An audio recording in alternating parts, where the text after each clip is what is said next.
Introduction. Race. On a broiling hot day in June, I was standing on line with one of my sons at the community pool, waiting to buy an ice cream and a drink. We were all sweating and impatient, but the line did not move. Why? Crowded around the order window was a knot of young black males, all about 11 to 13 years old. We, the rest of the mainly white parents and younger kids, were in a line. They, an ever-changing huddle of boys, were coming and going, arguing and laughing, dashing in and out to get money or change an order, but never moving on. I was mad. It was like being on the school lunch line and having kids cut in over and over again. Suddenly, the order taker accused one of the kids of taking a bill out of the tip jar. Did he? Yes, I was sure he stole the money. Teenage boys in a pack do steal. I did. But my conviction that he was guilty did not come because he was about the same age as I was when I grabbed a drink from a grocery store and strolled out. I felt angry at him right away. Hard as it is to admit, I believed he was guilty because he was black. Prejudice. I am prejudiced. As in a nightmare, a boy I have never met suddenly looms as a monster. Everyone knows that it is wrong to be ruled by that kind of feeling, but that is useless in the flash of an instant when we see another person and form an opinion about him or her. It happens to all of us, all the time. I wrote this book to help understand why we, Americans of every background, experience race as such a powerful force, even as we dutifully state that it is just a difference of skin color and has no significance. Because I am a historian, not a biologist, this book is not about cells and DNA, but about the deep roots of racism and the astonishing short history of the idea of race. People have always noticed differences in skin color, hair, eye color, language, and religion. But the idea that human beings are members of 3 or 5 or 15 biologically distinct races is extremely new. In fact, it was invented in the 1700s, precisely the same time period when Americans struggled their way toward independence. Not until the late 13th to 16th centuries did the English word race, and its equivalent in some other European languages, begin to take on its modern meaning. Before that, it implied speed, as in a horse race, or lineage, as in a race of kings. What exactly is race? In this book, I borrow a clear definition given to me by Margot Minardi, a thoughtful and generous scholar who is studying the development of ideas about race in the 1700s. Race is a way of explaining human difference and organizing people into categories. It rests on 4 assumptions, what I call pillars. 1. Physical differences matter. The color of our skin, the curl of our hair, the size of our nose or lips, these are important. How we look is not just a personal matter, it identifies us as a part of a larger group. 2. These differences in our bodies cannot change. They are given to us at birth and remain fixed. 3. That is because they are inherited. Our personal features are actually the characteristics of our group, which are passed down from one generation to the next. 4. Each group has a distinct level of brain power and moral refinement, thus they are naturally and unchangeably ranked. Groups can be rated from more primitive to more advanced, more animal to more thoughtful, more savage to more civilized. This whole book is devoted to tracing out how, in the Western world, these 4 ideas grew, developed, were linked together, and came to be regarded as true. We have forgotten that we did not always have these beliefs, that our ideas have changed over time. In fact, today, race has become such a standard way of viewing people, we don't even have to think about it. We know that people are the same under the skin, yet we know that the best athletes are black. We know that in America, the real, deep, terrible racial division is between black and white. And yet, Japanese Americans were put into internment camps during World War II for being neither black nor white. Jews were forced to remain in Europe, to be gassed and fed into ovens because of their race. Race is an uncomfortable reality, and yet the most brilliant scientists, doctors, and professors cannot agree on whether there are any races at all. Perhaps a decade ago, the whole question of race seemed settled. Beginning in the 1970s, scientists announced that close studies of genetics proved that racial terms were meaningless. If you used the best scientific tools, there was more variation within, say, the group called white than between those labeled white and black. By the 1990s, national magazines ran cover stories on how intermarriage and immigration were blurring the racial boundaries in American society. Hispanics, which the Census Bureau says may be of any race, will place blacks as the largest minority in the country. We could all breathe a sigh of relief. Race was a dead old idea, and if we no longer believed in race, what possible justification could there be for racism? More recently, though, even more sensitive genetic studies have found shared patterns in populations of peoples who married within their groups for generations. Shared patterns of what? Some people have been shown to be susceptible to the same diseases. Some may have demonstrated similar levels of intelligence. Some may tend to share common physical features. How far is it that from the old idea of race? To many black Americans, saying that racism is phasing or that race is no longer important is either silly or blind. Anyone can see, whether in images of blacks driven out of New Orleans by Hurricane Katrina in 2005, or the troubling statistics of the persistent achievement gap in our schools, that the deep racial divisions in America remain real and present. Even as I write these words, racial thinking looms behind the latest headlines, whether they are debates over legal and illegal immigration or analysis of wars that seem to pit Muslims against Christians and Jews. I believe race is our modern way of handling emotions that go back to the very beginning of human evolution. That is one reason why race is so hard for us to deal with. In one way, race seems as current as science. In another way, it taps our oldest fears. Yet, if I were sitting with a group of college professors and said that out loud, I'd soon be in the midst of a raging argument.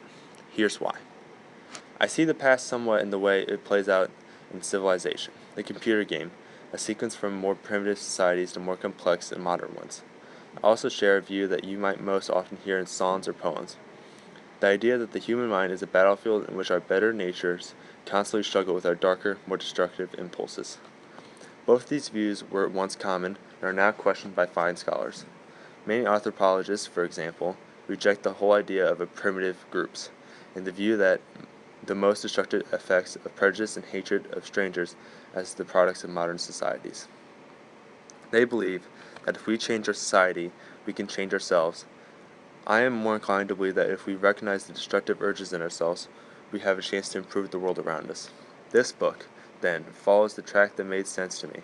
I am tracing out a story, one possible pathway through thousands of years of history.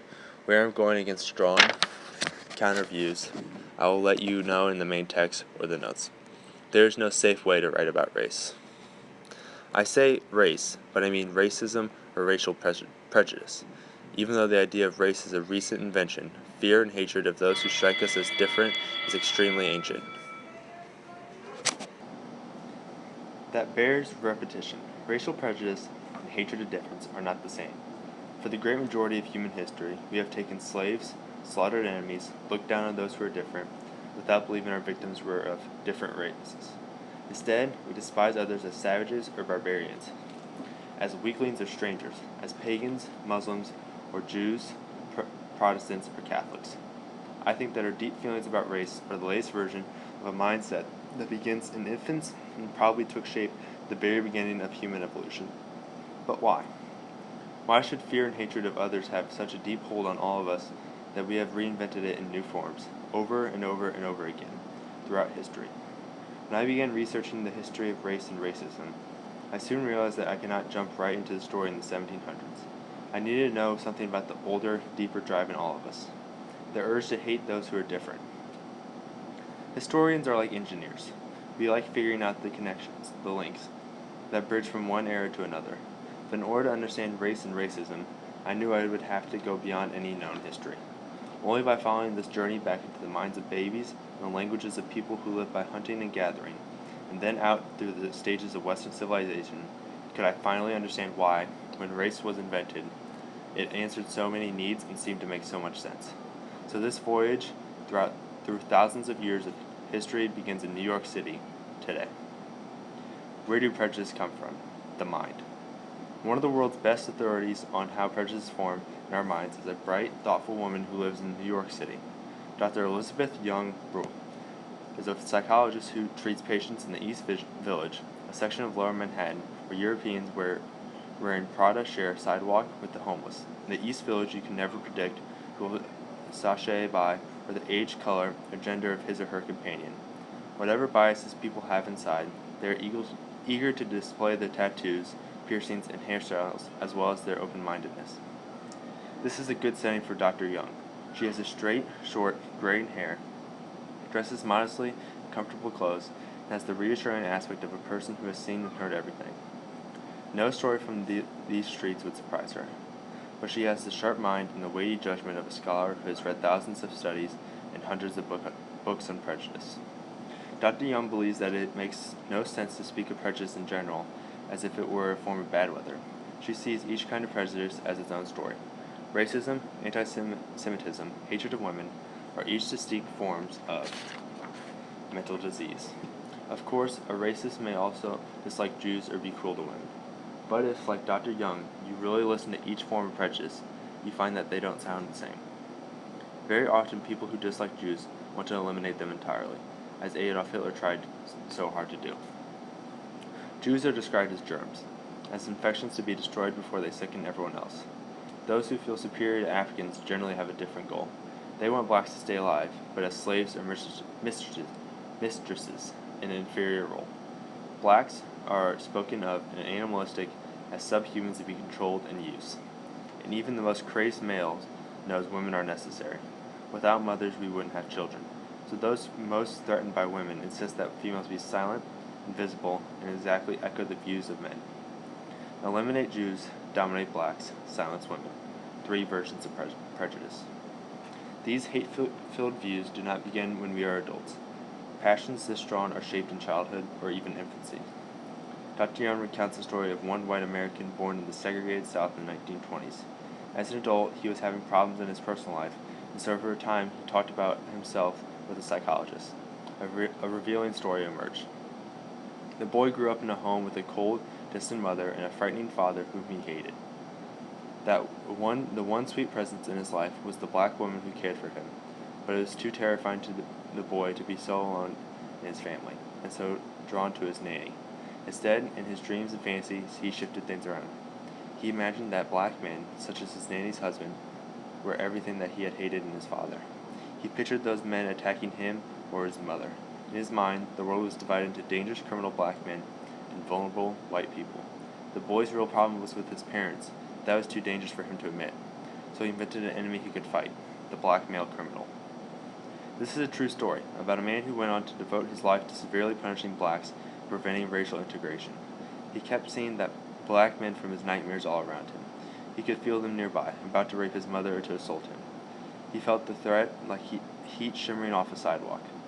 Throughout his life, he remained on guard to keep them at bay. A frightened son turned to his cold mother and severe father into hateful images of black men. That was his personal drama. Yet, the fantasy of dangerous black male is extremely powerful. I shared it at the pool, and as we will see in Chapter 12, a boy whose childhood has some similarity to the segregationists I just described wrote a play that spread negative images of black men throughout America. If racial prejudice is born in the family circle, it is nurtured in the surrounding society. To look for the roots of racial prejudice in human societies, I made use of anthropology. Where do prejudices come from? The tribe. Readers, here is the big divide. What I sketch out on the next few pages runs directly against the views of many anthropologists who carefully study the kinds of groups I describe. These scholars insist that people living in small groups who hunt for food are not filled with fear and hatred, but instead take pains to make connections to others. For example, many make sure to marry outsiders or have well-established ways of trading to get the food they need. I have a great deal to learn about modern anthropology, yet even the quickest search shows that, for example, there's a great debate of what marrying outsiders means. Many groups have a custom of a man capturing a woman he likes from another group. Is that similar to kidnapping or rape, or is it a kind of ritual all have agreed to in advance? Anthropologists are not in agreement. I invite readers interested in learning more about so-called primitive peoples to take these debates as an invitation. Precisely because experts are in conflict, your fresh insights may be all the more valuable. According to one group of thinkers, called evolutionary psychologists, this is how fearing and hating others began in the earliest days of human evolution. Picture a clan of human beings 100,000 years ago somewhere in Africa. As they move along each day, searching for water, for food, their senses must always be on the alert. Believe Russell. Is it wind, an animal, or an enemy? In order to survive, each person must make an instinct, accurate judgment, friend or foe. There's no time to think. A second's hesitation may cost you your life. What we now call prejudice was once a strategy for survival. We can see this even today, deep in the heart of the Amazon rainforest, home of the Munduruku. The words of the Munduruku speak to us from those ancient times when terror chased us through the trees, and any wrong turn was death. A native group that lives along the Tapajós River in Brazil. The Munduruku have adjusted to contact with Europeans, but their language recalls their earlier life, when men took the heads of their enemies as prizes, for it splits the world into two parts. They have one word for themselves. The Munduruku, the human beings, everyone else is Pariwat. Pariwat means strangers, but also enemy, those who are unlike us. Pariwat are not human, and in fact are most similar to the animals the Munduruku hunt for food. This is prejudice in perfect form. We are human, and you are not. Glittering eyes watching you pass the jungle do not see you as a fellow human being, but as game. This is the language of the earliest tribes, our most remote ancestors. For an individual, hating others often begins with childhood fears, but for human beings in general, it may have taken root at the very beginning of our social evolution. We experience fear and hatred of strangers so strongly because at one time it was the line between life and death. But human beings did not remain in the forest forever. Once we began to tame the earth and to live in cities, we left written records. And so to understand the new shape of prejudice in the early stages of human civilization, I turned to history and literature. Where do prejudices come from? City walls. Imagine the moment when the entire population of the world could be divided into two groups, the fortunate few who live in cities, and all of the rest, scrambling to survive in the surrounding hills, wastes, and wilderness. Andrew Sinclair wrote a book on the history of the idea of the savage. He believes that one of the most ancient of stories describes the moment when a great city was at its height, and the new form of prejudice it inspired. Sinclair thinks the Epic of Gilgamesh recounts this clash of savage and civilized. If a traveler 4,700 years ago had been able to visit the entire earth, from pole to pole, he would have found just one great city, Uruk and Sumer. It is not just that the other cities were smaller, only a few other cities existed at all. Cities were as new as today's most high-tech devices. Some people had heard of them, a few had actually seen them, except for the lucky citizens of Uruk. The reputation of Uruk lives to this day. The modern nation of Iraq is named after this ancient city that was once the center of civilization. It is easy to understand why the Uruk became the greatest city in the world. Once the people of Uruk figured out how to build irrigation ditches from the Euphrates River, they turned the nearby land into lush fields of grain. This land was so fertile that the harvests of the ancient Samaritans rivaled those of modern farmers. Year after year, fabulous crops allowed people to stop worrying about how to find food. Uruk flourished by 2700 BC. As many as 45,000 people lived in the city. A city in which well-fed people could gather together produced an explosion of marvelous inventions. Craftsmen made objects that merchants traded far and wide. Potters learned to shape one vessel after another on a wheel in a kind of ancient factory. Then someone had the brilliant idea to take the wheel off, set it on the ground, and use it to help move things. Scribes even learned to capture the words that disappear from our lips. First they made slits in wet clay to count animals and record trade for merchants, then they invented written language. Any place in the world could be claimed to be home of the arts of civilization. It was Uruk. The citizens of Uruk knew that other people were not Pariwat. A large city of farmers and potters, priests and traders could not divide the world with the same frightening clarity as the head-hunting Munduruku of the rainforest. The scribes at Uruk recorded something new, prejudice with a reason. That is what we can see, reading carefully in Gilgamesh. Sometime near the year 2700 BC, a king named Gilgamesh built walls that encircle Uruk, his magnificent city. On their clay tablets, the wise men of Uruk recorded the deeds of their king. The Epic of Gilgamesh, as it is called, is one of the very oldest stories ever written down, and yet you can see its traces in the most recent fantasy quests. The story tells us that Gilgamesh was a difficult, even terrifying ruler. No one was safe from him. The people of Uruk pleaded with the gods to find a way to tame him, to challenge him. Their prayers were answered, for one of the gods created the perfect rival for Gilgamesh. This is Enkidu. Enkidu was a kind of wild man. His body was covered with hair that was never cut, so that it was long as a woman's. He wore no clothes, lived in the wilderness. He ate grass with gazelles, and when he was thirsty, he drank clear water from the water holes, kneeling beside the antelope and the deer. The perfect enemy of the arrogant ruler of the world's largest city is the savage man of the woods who eats and drinks like a four-legged creature. Enkidu destroys animal traps and frees animals. He is closer to them than to human beings. The two men are exact opposites. Gilgamesh of Grand Uruk, where people dress in elegant clothes and every day there is a festival. Enkidu of the wild, who does not even know how to eat bread. Though they are well matched physically, Gilgamesh outwits Enkidu by introducing him to a sensual woman who seduces and then weakens him. Enkidu is the strongest man in the world with muscles like rock, but Gilgamesh knows his weakness, and Enkidu falls for the trap. It is not hard to read this tale as showing that those who filled the streets of the bustling city believed that they were better than those who still lived like animals in the wild. Unlike the Munduruku, the citizens of Uruk were not acting on instinct. Instead, they were making what must have seemed a rational judgment. We are smart, while those who live outside the walls are dumb, slow, destined to serve us. How could the people of Uruk have felt any other way? If you invented things as magnificent as writing, bread, pottery, and the wheel, why wouldn't you assume you were superior to the people who ran around naked and lapped up water next to the antelope? This is prejudice with a reason, prejudice confirmed by observation. It hints at the concept of ranking, which would be so important in the idea of race. And yet, there is something strange and interesting in this ancient epic. After their first battle, Enkidu becomes Gilgamesh's closest friend, his best companion. Gilgamesh easily defeats Enkidu, but also needs him. The proud Enkidu needs his savage brother. A master always needs a slave to confirm that he is master, just as a bully feels strong only because he has weaker kids to intimidate. This strange bond, in which those who feel superior are actually completely dependent on having inferiors beneath them, runs through all of human history. A baby screams, terrified that the dark men in his dreams will attack him. In the rainforest, warriors see only their group as human. The people of Uruk glory in their superiority to savages and show their wisdom in recognizing that they also need their defeated neighbors. From birth to the formation of jungle tribes to the glory days of the first great cities, human beings have carried sharp swords in their mouths, splitting the world into me and you, us and them, advanced and primitive. As we grow more civilized, we also find new ways to be ever more cruel and harsh.